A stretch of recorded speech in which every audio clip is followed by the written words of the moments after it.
Bonjour les enfants, j'espère que vous allez bien, que vous avez bien dormi et que vous êtes en forme aujourd'hui.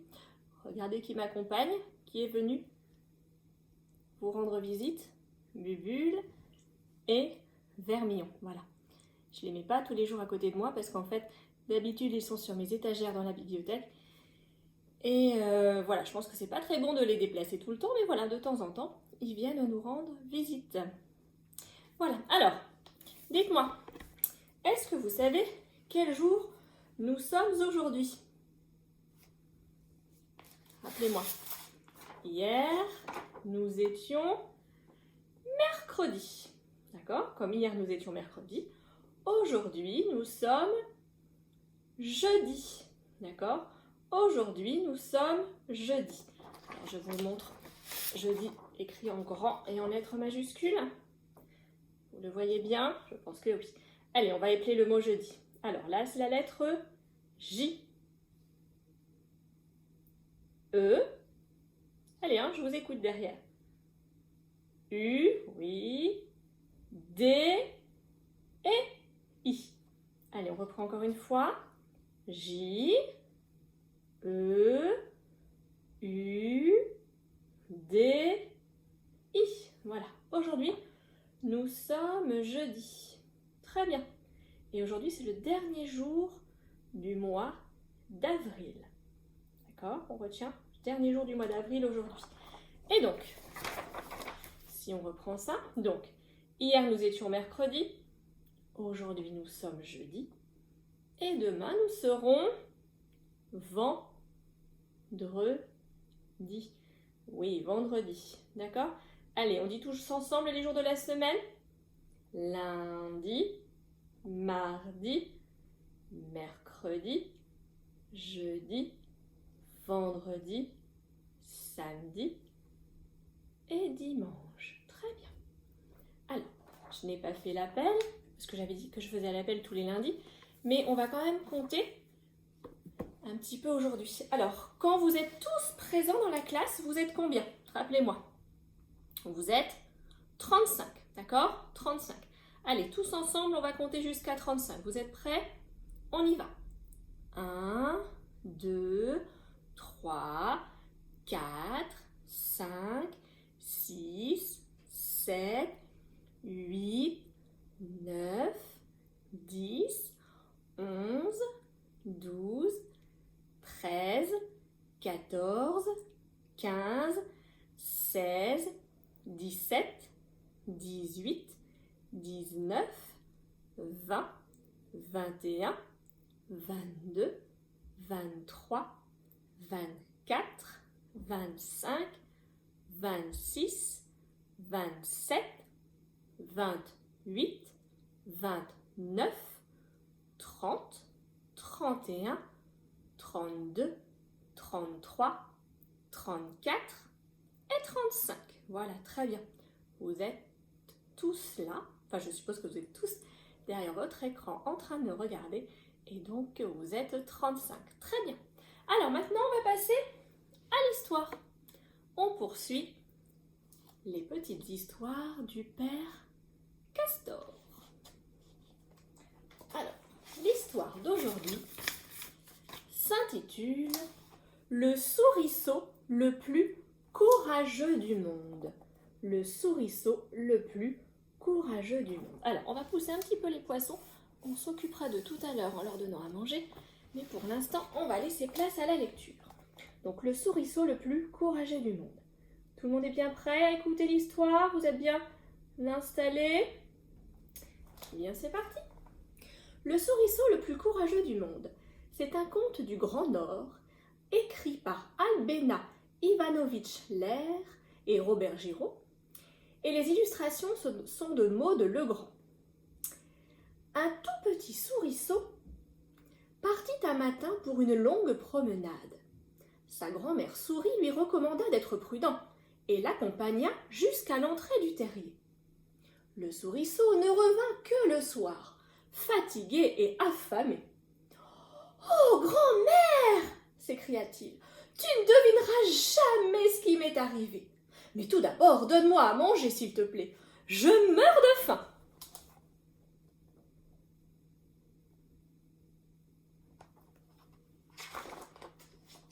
La grand-mère lui servit une grande part de galettes et une soucoupe d'eau. Le souriceau se dépêcha d'avaler les premières bouchées, puis il raconta. « Tu te rends compte, grand-mère, je suis le plus fort, le plus agile et le plus courageux de tous les animaux du monde. Dire que jusqu'à aujourd'hui je ne le savais pas. Mais comment t'en es-tu aperçu ?» lui demanda sa grand-mère. « Tu vas voir, » répondit le souriceau tout excité. « Je suis sorti du terrier, j'ai marché, et je suis arrivé au bord d'une mer immense, avec plein de vagues.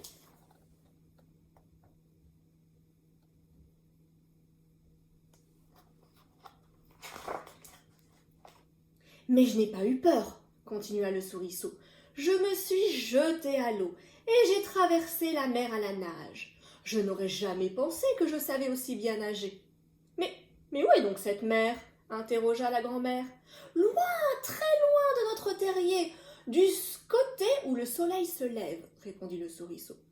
Ah oui, je la connais cette mer, dit la grand-mère. Elle est en bordure de la clairière du grand chêne, n'est-ce pas ? Oui, oui, fit le petit. Mais sais-tu que c'est un renne qui l'a faite ? Un renne aussi grand que celui que tu vois par la fenêtre. Est passé par là l'autre jour. Son sabot s'est enfoncé dans le sol et le creux ainsi formé s'est rempli d'eau.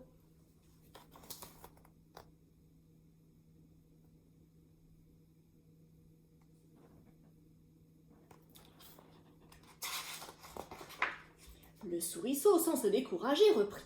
Peut-être, mais ce n'est pas tout. D'abord, je me suis fait sécher au soleil, puis je suis reparti.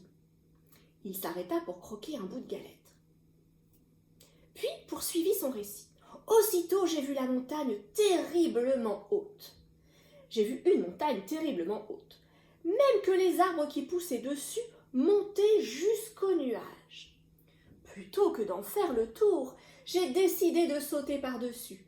J'ai pris mon élan et j'ai franchi la montagne. Je n'aurais jamais pensé que je pouvais sauter aussi haut. « Ta montagne aussi, je la connais, » dit la grand-mère. « Derrière le creux rempli d'eau, il y a une grosse motte de terre couverte d'herbe. »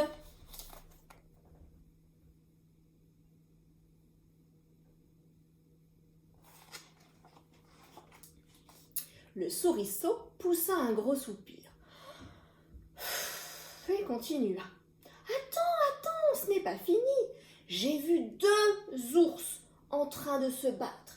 Ils se griffaient, se mordaient, avec leurs vilaines dents rouges. » Il avala encore quelques bouchées avant d'ajouter. « Mais je n'ai pas eu peur. Je me suis jeté entre eux et je les ai envoyés balader chacun d'un côté.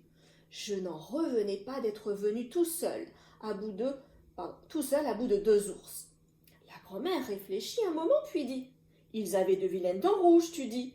Mais alors, c'était des musaraignes. »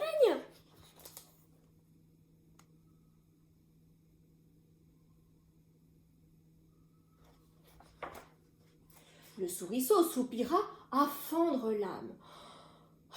« Alors, je ne suis ni fort, ni agile, ni courageux. J'ai traversé une flaque de rien du tout. J'ai sauté par-dessus une simple motte de terre et j'ai bousculé seulement 2 musaraignes. Et il fondit en larmes. Oh non !» Mais sa grand-mère rit doucement et le consola. « Mais ne t'inquiète pas. Un si petit souriceau qui ne sait pas encore grand-chose. Pour un si petit souriceau qui ne sait pas encore grand-chose, une trace de sabot est vraiment une mer. Une motte de terre est vraiment une montagne. Des musaraignes sont vraiment des ours. L'essentiel, c'est que tu n'as jamais eu peur. Tu es donc bien le plus fort, le plus agile et le plus courageux de tous les animaux du monde. »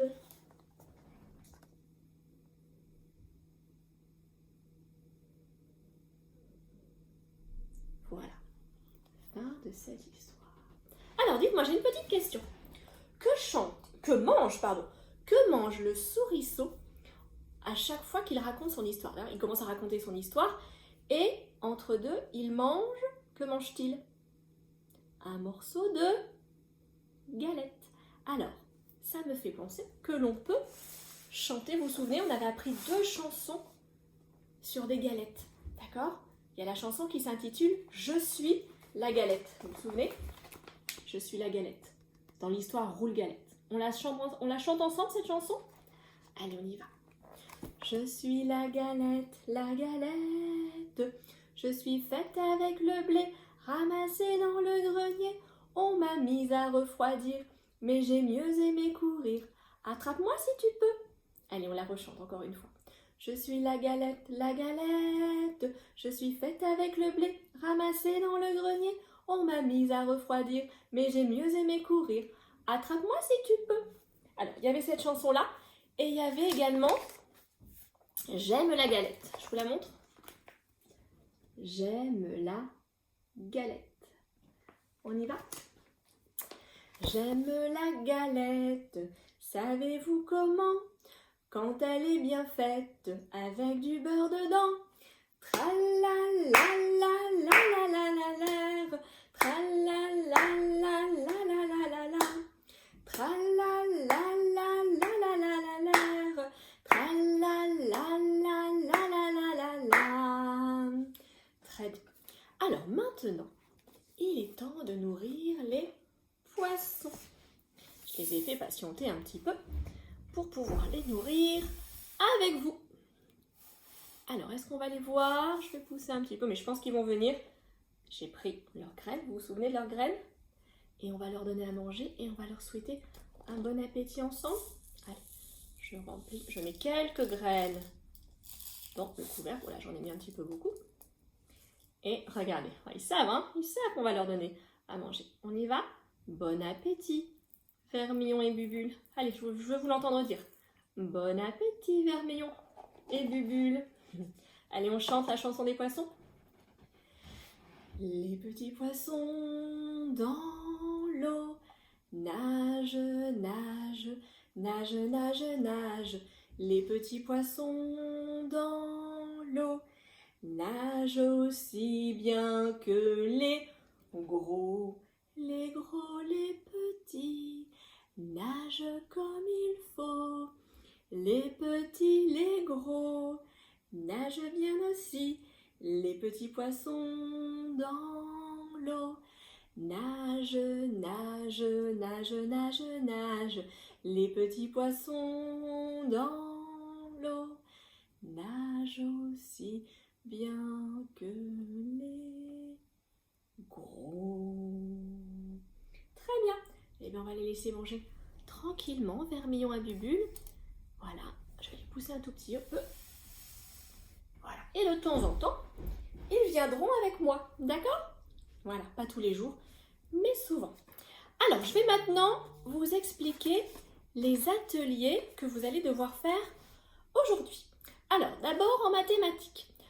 Vous aurez une feuille, enfin vos parents imprimeront une feuille sur laquelle il y a les chiffres de 1 à 4. On compte de 1 jusqu'à 4, on y va. 1, 2, 3, 4. D'accord? Donc, il y a les chiffres notés de 1 jusqu'à 4. Et de l'autre côté, vous avez des petits carrés sur lesquels il y a soit 1 point, ou 2 points, ou 3 points, ou 4 points.